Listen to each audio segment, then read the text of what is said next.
Hello friends, welcome to Gaurav Gupta Civil. In this channel, I will teach you and practicing the questions of civil engineering. In this video, we will start estimation, costing and valuation. में हम लोग estimation, costing और valuation को start करने जा रहे हैं. Estimation, costing and valuation में हम लोग सबसे पहले estimation and types of estimates करेंगे. After this chapter, हम लोग contract and tender को पढ़ेंगे. एंड आफ्टर दिस हम लोग वैल्यूएशन करेंगे, देन एनालिसिस ऑफ रेट्स. ठीक है ना. ये इतना टॉपिक करने के साथ हम हमारा एस्टिमेशन, कॉस्टिंग एंड वैल्यूएशन जो है कंप्लीट हो जाएगा. ये जो एस्टिमेशन, कॉस्टिंग एंड वैल्यूएशन का लेक्चर है ये SSC JE, RRB JE, UPPSC AE, UKPSC AE, UKPSC JE, DMRC JE, RRB JE, other AE JE exam, आपके ऑल ओवर इंडिया में जितने भी एई जेई के कॉम्पिटिटिव एग्जाम होते हैं है ना, उसमें अगर एस्टिमेशन, कॉस्टिंग एंड वैल्यूएशन आ रहा है तो सभी के लिए ये, हर एक एग्जाम के लिए ये वीडियो आपके लिए क्या होगा, हेल्पफुल होगा. ठीक है ना. अगर मैं यहाँ पर एसएससी जेई की बात करूँ, एसएससी जेई में इसका जो वेटेज रहता है लगभग 8 to 13 क्वेश्चन तक रहता है. आपको हर एक पेपर में, हर एक पार्ट में, है ना, कोई किसी भी शिफ्ट का पेपर हो, आपको कम से कम एस्टिमेशन कॉस्टिंग का 8 से लेकर 13 क्वेश्चन आपको मिलने ही मिलने हैं. बात समझ में आ रही है. तो ये है हमारा estimation and costing and valuation. बात समझ में आ रही है. तो चलिए स्टार्ट करते हैं. सबसे पहले estimation and types of estimates. It is our first chapter, estimation and types of estimate. अगर मैं एस्टिमेट की बात करूं तो ये होता क्या है, ये एक टेक्निक होती है. एस्टिमेशन क्या है, इट इज अ टेक्निक, है ना. ये क्या है, एक टेक्निक है. इस टेक्निक से हम लोग क्या करते हैं, कैलकुलेशन करते हैं, कंप्यूट करते हैं किसका, वेरियस क्वांटिटीज का. कौन सा, various quantities of the material. किसी भी प्रोजेक्ट में जो भी वेरियस क्वांटिटीज लग रही हैं उसका हम लोग यहाँ पे क्या करते हैं, कंप्यूटेशन करते हैं, पता करते हैं कि कितना मटेरियल रिक्वायरमेंट है. क्लियर हो रही बात. उसके बाद उस प्रोजेक्ट को, उस काम को करने में कितना एक्सपेंडिचर लगने वाला है, कितना खर्च आने वाला है, उसका भी हम लोग इसी के अंदर पता लगाते हैं किसी भी पर्टिकुलर प्रोजेक्ट या वर्क के लिए. बात समझ में आ गई. यानी कि मैं आपको यहाँ पे क्या बता रहा हूं कि it is a technique, it is a technique, is a technique of calculating or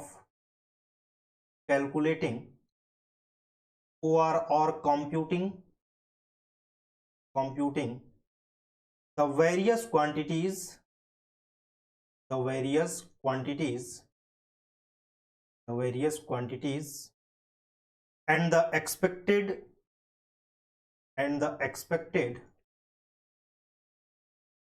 expenditure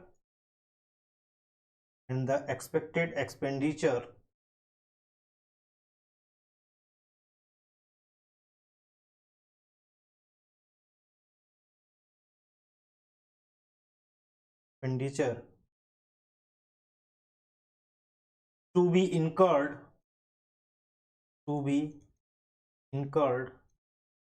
on a particular project,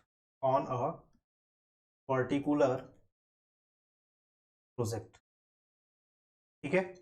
मैं क्या कह रहा हूं कि जो भी हमारा एस्टिमेशन है ना, वो एक तरीके का टेक्निक है जिसमें हम लोग कैलकुलेट कर रहे हैं, कंप्यूट कर रहे हैं, किसको कर रहे हैं, वेरियस क्वांटिटीज को और एक्सपेक्टेड एक्सपेंडिचर को, जो भी आपका एक्सपेक्टेड एक्सपेंडिचर आ सकता है फॉर द पर्टिकुलर प्रोजेक्ट. बात समझ में आ रही है. अगर मैं यहाँ पे बात करूं तो जो भी आपका एस्टिमेशन है वो हम लोग क्यों करते हैं, वो किन चीजों को फुलफिल करता है. तो यहाँ पे मैं क्या कह रहा हूं कि estimation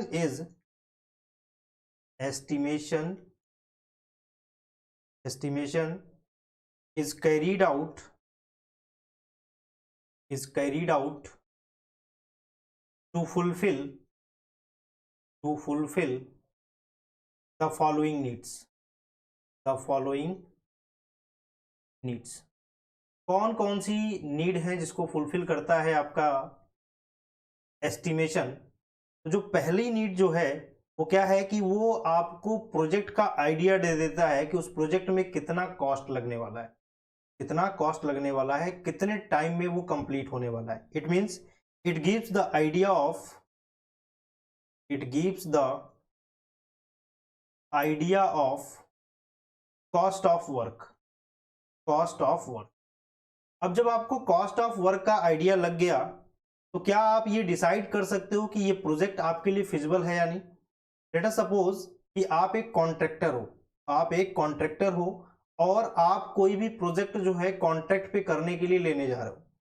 अगर आपने जिस पैसे में लिया हुआ है उस कॉन्ट्रैक्ट को करने के लिए और आपने देखा कि वो जो प्रोजेक्ट है वो उतने ही में ही कंप्लीट हो पा रहा है तो उसमें आपका प्रॉफिट होगा नहीं, तो क्या वो प्रोजेक्ट किसी पर्टिकुलर कॉन्ट्रैक्ट के लिए फिजिबल हुआ? वो फिजिबल नहीं होगा।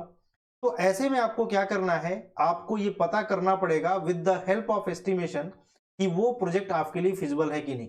तो उससे क्या करना है, आपको सबसे पहले कॉस्ट जो भी प्रोजेक्ट का आ रहा है उसका आइडिया लगा लीजिए, फिर उससे आपको ये पता चल जाएगा कि हाँ ठीक है, ये प्रोजेक्ट हम इतने में करेंगे तो हमारे लिए फिजिबल होगा, इतने में करेंगे तो हमारे लिए फिजिबल नहीं होगा। बात समझ में आ रही है? It means hence helps in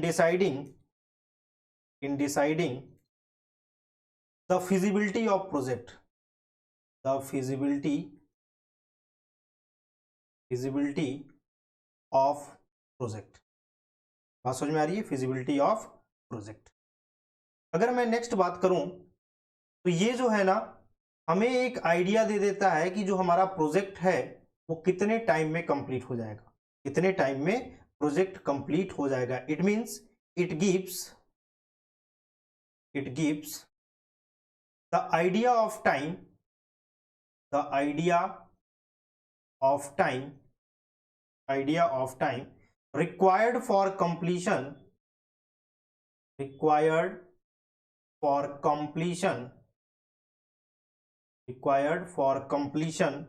of project, required for completion of project। बात समझ में आ रही है?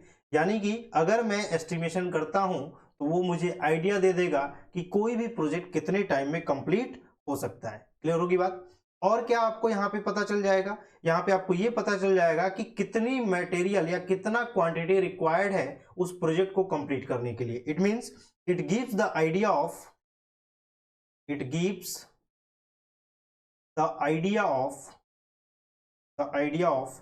मटेरियल,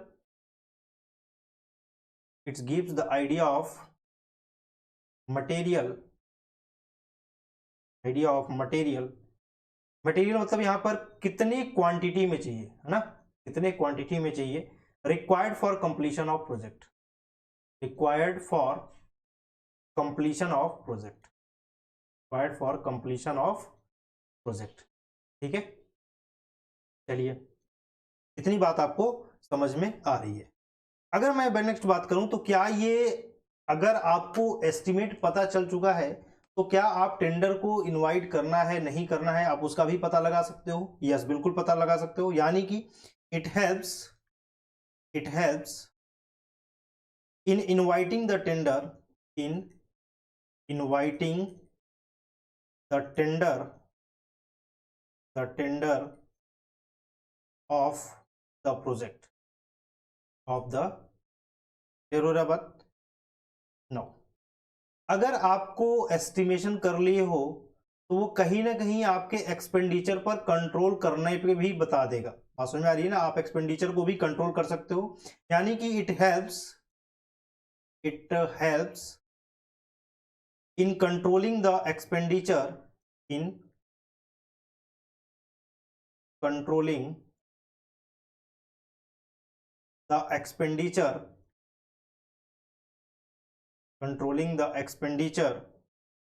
ऑन प्रोजेक्ट, तो वो एक्सपेंडिचर को भी क्या कर सकता है बेटा? कंट्रोल कर सकता है। It helps to evaluate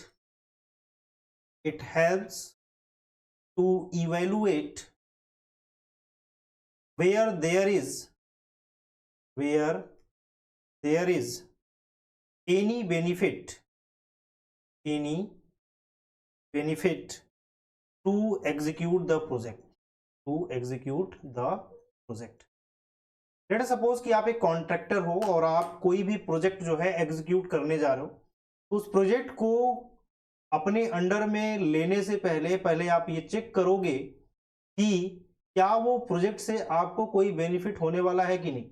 late अस सपोज आपने 10 लाख में काम लिया और 10 लाख लगा दिए कंप्लीट होने में, तो आपका फायदा तो हुआ नहीं, उल्टा टाइम भी नुकसान हुआ। तो आपको ये पता करना पड़ेगा कि अगर आपने एस्टिमेट किया है और उस एस्टिमेट के थ्रू आपको ये पता लग रहा है कि यस यहां से मेरे को प्रॉफिट होगा, तो आपको पता चल जाएगा कि ये प्रोजेक्ट आपको एग्जीक्यूट करने में बेनिफिट है, अदरवाइज लॉस है। बात समझ में आ गई? बेनिफिट है तभी आप करोगे, अदरवाइज नहीं करोगे। तो यहां पर क्या क्या चीजें मैंने बता दिया, मैंने आपको ये बता दिया बेटा कि जो भी हमारा एस्टिमेशन होता है वो एक तरीके का टेक्निक होता है जिससे हम कैलकुलेट या कंप्यूट कर पाते हैं वेरियस क्वांटिटीज को, और एक्सपेक्टेड एक्सपेंडिचर कितना किसी भी पर्टिकुलर प्रोजेक्ट में लगने वाला है वो मैं कंप्यूट कर सकता हूं। क्लियर होगी बात?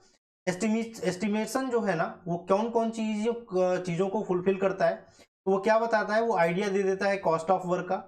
इसका आइडिया देता है कॉस्ट ऑफ वर्क का, जिससे हमारा जो है ना क्या है कि वो प्रोजेक्ट जो है फिजिबल है कि नहीं वो डिसाइड करने में काम आ जाती है। क्लियर होगी बात?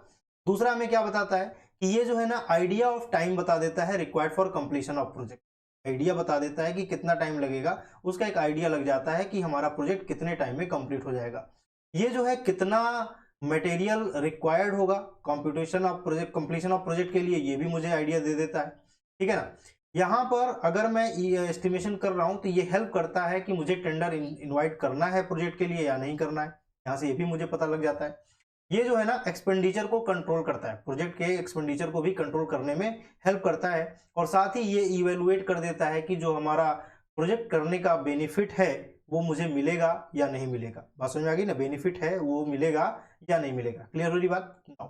अब अगर मैं यहाँ पे बात करूं तो जब भी मुझे किसी भी एस्टिमेट को प्रिपेयर करना होता है उनके लिए कौन कौन सी चीजों की रिक्वायरमेंट होगी, तो मैं यहाँ पे क्या बता रहा हूं जरा देखो। डाटा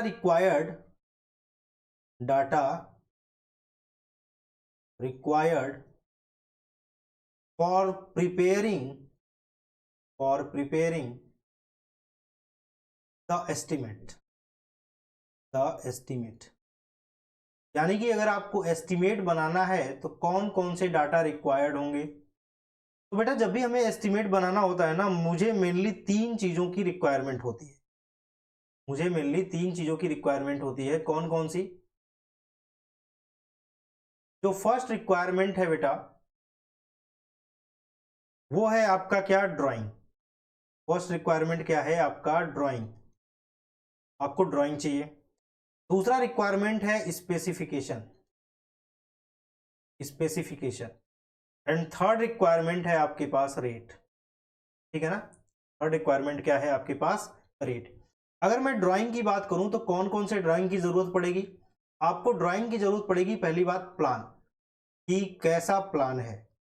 दूसरी जो जरूरत पड़ेगी वो पड़ेगी सेक्शन किस तरीके का है। तीसरा जो ड्राइंग की जरूरत पड़ेगी वो है एलिवेशन। क्या है? एलिवेशन। चौथा जो जरूरत पड़ेगा वो है लोकेशन, कैसी लोकेशन है।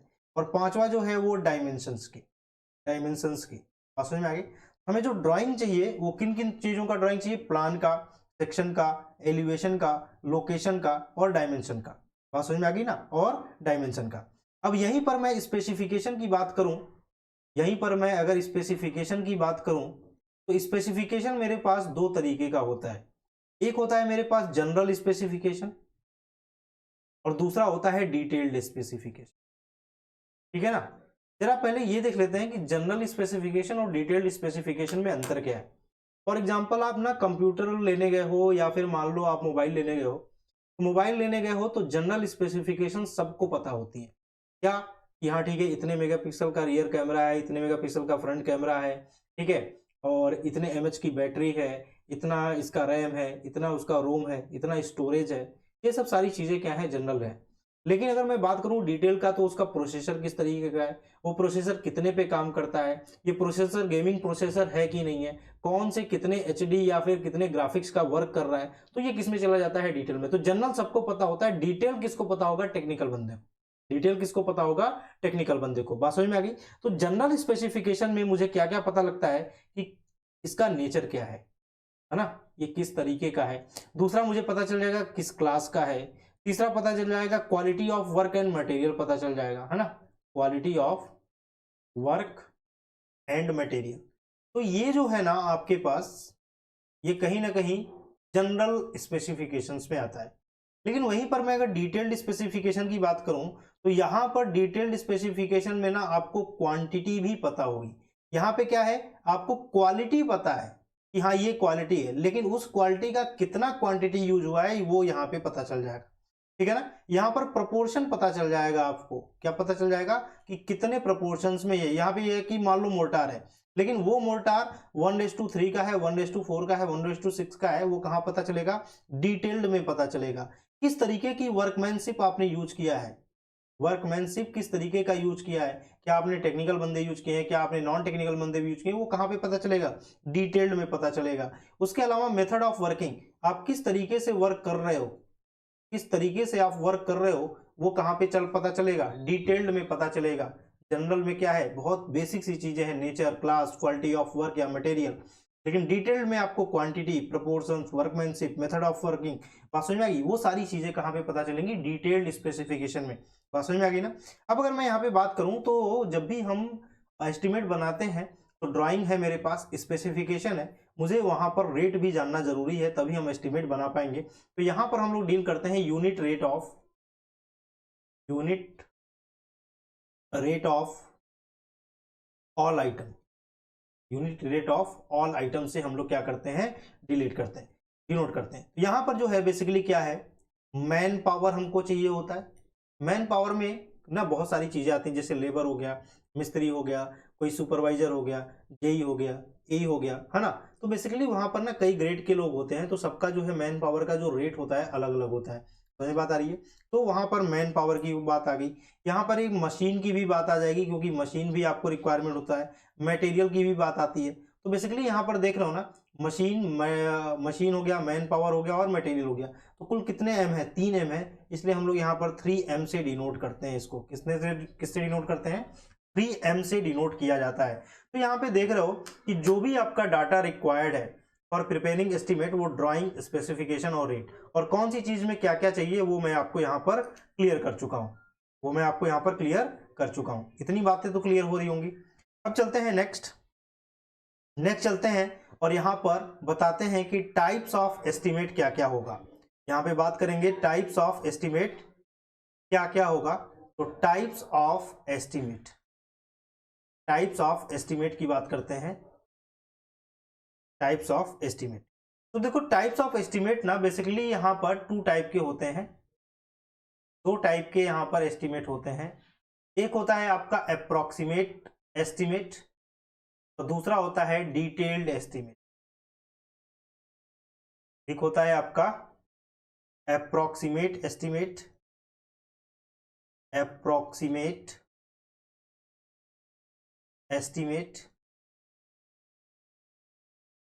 अप्रोक्सीमेट एस्टिमेट को हम लोग रफ एस्टिमेट भी कहते हैं, ठीक है। एब्स्ट्रैक्ट भी कहते हैं, या फिर प्रीलिमिनरी भी एस्टिमेट भी कह सकते हैं, ठीक है। तो ये है हमारा अप्रोक्सीमेट एस्टिमेट। और दूसरा जो एस्टिमेट है वो हमारा कौन सा है, डिटेल्ड है। कौन सा एस्टिमेट है बेटा, डिटेल्ड एस्टिमेट है ना। कितने एस्टिमेट हो गए, डिटेल्ड एस्टिमेट। तो पहले एस्टिमेट की बात करूं तो पहला एस्टिमेट में हमारे पास अप्रोक्सीमेट है, और इसमें जो आता है सबसे पहले प्लिंथ एरिया मेथड आता है,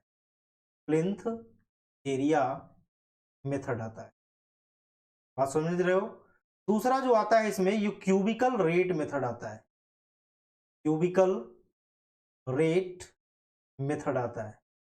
ठीक है। तीसरा जो आता है इसमें यूनिट रेट मेथड आता है, एक एक करके हम सारे डिस्कस करेंगे बेटा। यूनिट रेट मेथड आता है, और जो चौथा है वो है typical bay method.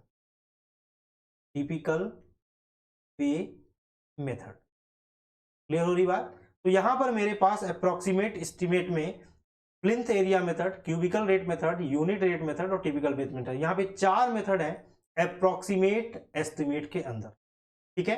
Detailed estimate की अगर मैं बात करूं तो यहां पे सबसे पहले आता है रिवाइज्ड एस्टिमेट। क्या आता है बेटा, रिवाइज्ड एस्टिमेट आता है, क्लियर है। दूसरा जो आता है वो आता है सप्लीमेंट्री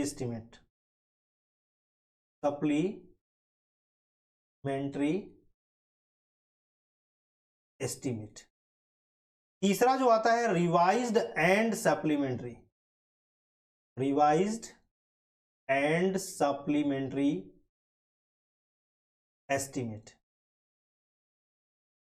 और चौथा जो एस्टिमेट आता है इसमें annual repair and maintenance, annual repair and maintenance estimate. बात समझ में आ रही है? तो यहां पर जो टाइप्स ऑफ एस्टिमेट है वो दो ही तरीके के हैं, एक अप्रोक्सीमेट एस्टिमेट है और दूसरा क्या है, डिटेल। अप्रोक्सीमेट में हम लोग plinth area method, cubical rate method, unit rate method, typical bay method पढ़ेंगे। और डिटेल्ड एस्टिमेट में हम लोग रिवाइज्ड एस्टिमेट, सप्लीमेंट्री एस्टिमेट, है ना, रिवाइज्ड एंड सप्लीमेंट्री एस्टिमेट और annual repair and maintenance estimate method पढ़ने वाले हैं। तो this is the types of estimate, है ना। यहां पर हम लोग इतने टाइप्स के एस्टिमेट को डिस्कस करने वाले हैं, ठीक है। अगर मैं यहां पे बात करूं तो सबसे पहले हम लोग डील कर लेते हैं व्हाट इज अप्रोक्सीमेट एस्टिमेट, ना। अप्रोक्सीमेट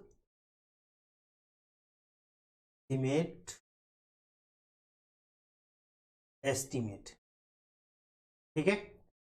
अगर मैं यहां पर अप्रोक्सीमेट एस्टिमेट की बात करूं तो बेसिकली अगर मैं बात करूं तो अप्रोक्सीमेट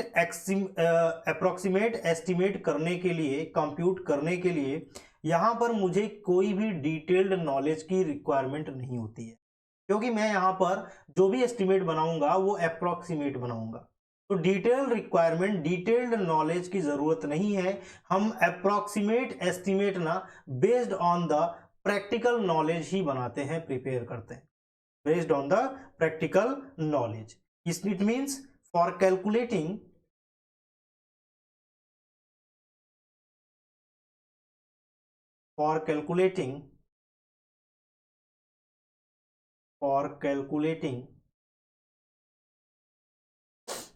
approximate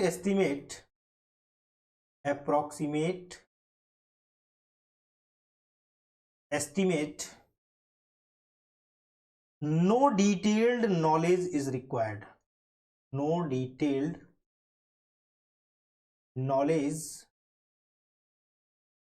is required। कोई भी डिटेल्ड नॉलेज की रिक्वायर्ड यहां पर नहीं है अगर आप अप्रोक्सीमेट एस्टिमेट बना रहे हो। तो हम लोग इसको कैसे करेंगे, इसको करेंगे on the basis of practical knowledge and it can be done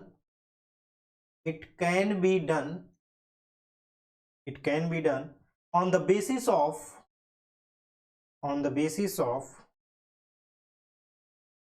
practical knowledge,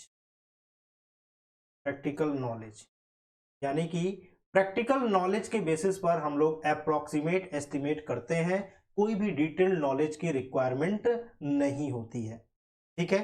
अगर मैं यहां पे बात करूं तो बेसिकली अप्रोक्सीमेट एस्टिमेट किया क्यों जाता है, तो अप्रोक्सीमेट एस्टिमेट किया जाता है for the purpose of administration approval. What is the meaning of administration approval, पहले तो आप ये समझ लो। बेटा मान लो कोई एक संस्था है, उस संस्था में कोई बिल्डिंग बनानी है। लेट अस सपोज कोई एक आईआईटी की संस्था है, मान लो आईआईटी दिल्ली है, आईआईटी दिल्ली है और वहां पर आईआईटी दिल्ली में सिविल इंजीनियरिंग को एक अपना न्यू लैब बनवाना है, कोई बिल्डिंग बनवानी है।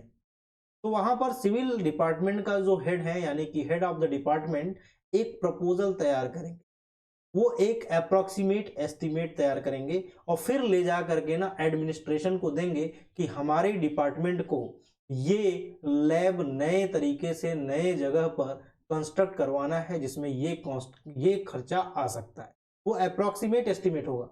फिर ये क्यों जरूरत है वो हेड ऑफ डिपार्टमेंट जो है वहां पर उनको एक्सप्लेन करेगा।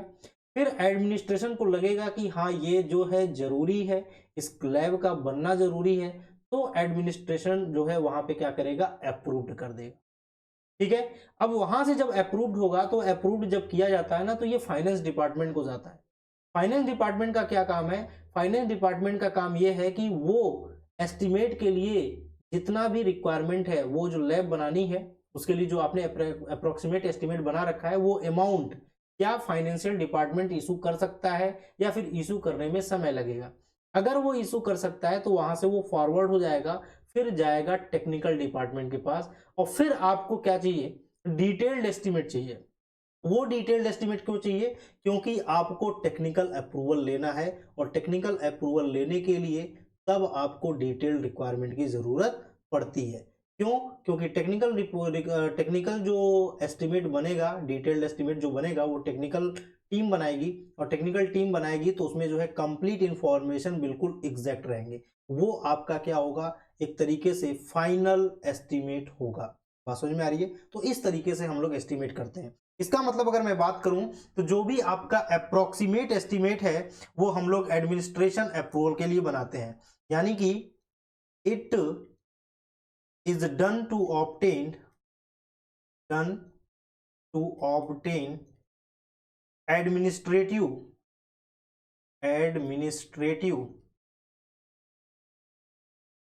Approval of project, administrative approval of project.